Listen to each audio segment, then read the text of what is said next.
যদি আপনার মনে হয় যে দেয়ালে পিঠ ঠেকে গেছে, কেউ কিছু করতে পারছে না আপনার জন্য।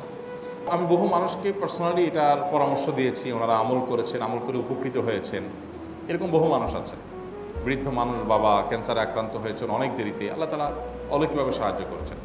হ্যাঁ, কখনো যদি আল্লাহ তাআলা এই আমলগুলো করার পরও আমার বিপদ দূর না করেন, তাহলে হয় আমার আমলের মধ্যে কোনো ত্রুটি ছিল, অথবা আমার এই বিপদ দূর না হওয়ার মধ্যে আমার জন্য কোনো কল্যাণ নিহিত ছিল। আল্লাহ তাআলা আমার দোয়া কবুল করে যে উপকার হতো তার চেয়ে বেটার কিছু হয়তো আমাকে দিবেন, এই ইয়াকিন একজন ইমানদার। প্রিয় দর্শক, দেয়ালে পিঠ ঠেকে গেছে, এই আমলটি করুন।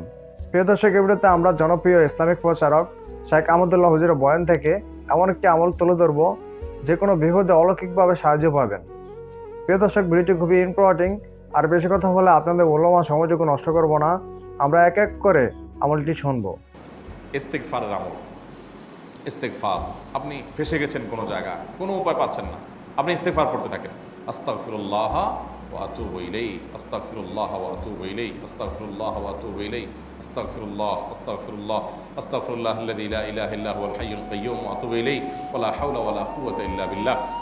اللهم أنت ربي لا إله إلا أنت خلقتني وأنا عبدك وأنا على عهدك ووعدك ما استطعت أعوذ بك من شر ما صنعت أبوء لك بنعمتك علي وأبوء لك بذنبي فاغفر لي فإنه لا يغفر الذنوب إلا أنت। সাইয়্যিদুল ইস্তিগফার।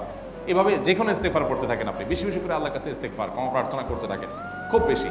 আপনার দুই ঠোঁটে অনবরত আপনি চাইতে থাকেন আল্লাহর কাছে ক্ষমা। এই ইস্তেগফার সম্পর্কে নবী করিম সাল্লাল্লাহু আলাইহি ওয়াসাল্লাম বলেছেন, মাল্লাজিমাল ইস্তেগফার, যে ব্যক্তি ইস্তেগফারকে আঁকড়ে ধরবে, আঁকড়ে ধরা মানে কি, এটা ছাড়বে না, সে পড়তেই থাকবে অনবরত। টয়লেটে যাওয়ার সময়টা, ঘুমের সময়টা, খাওয়ার সময়টা বাদে, অবসর নামাজের সময়টা বাদে, সারাক্ষণ সে ইস্তেগফার করবে।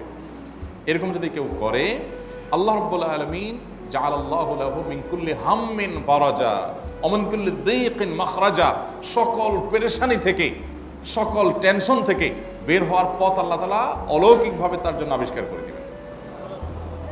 এবং আমি আমার জীবনে যেটা বলেছিলাম, বিস্তারিত বলতে চাই না, এরকম এরকম পরিস্থিতি আসছে যে চোখের সামনে কোনো আপাতত রক্ষার কোনো পথ আর খোলা নেই, এমন ভয়াবহ বিপদ। ইস্তেগফার করতে করতে এমনভাবে আল্লাহ তাআলা সাহায্য করেছেন যে এটা কল্পনা করলেও মনে হয় যে স্বপ্নের মতো। কিভাবে এখন এই লোক এই জায়গায় আসলো আমার সাহায্যের জন্য, এই লোক তো এটা আমি এই জায়গায় আসার কথা না, তিকুনি এসে হাজির হয়ে গেলেন এবং বোকারটা আমার সমাধানটা হয়ে গেল সমস্যা।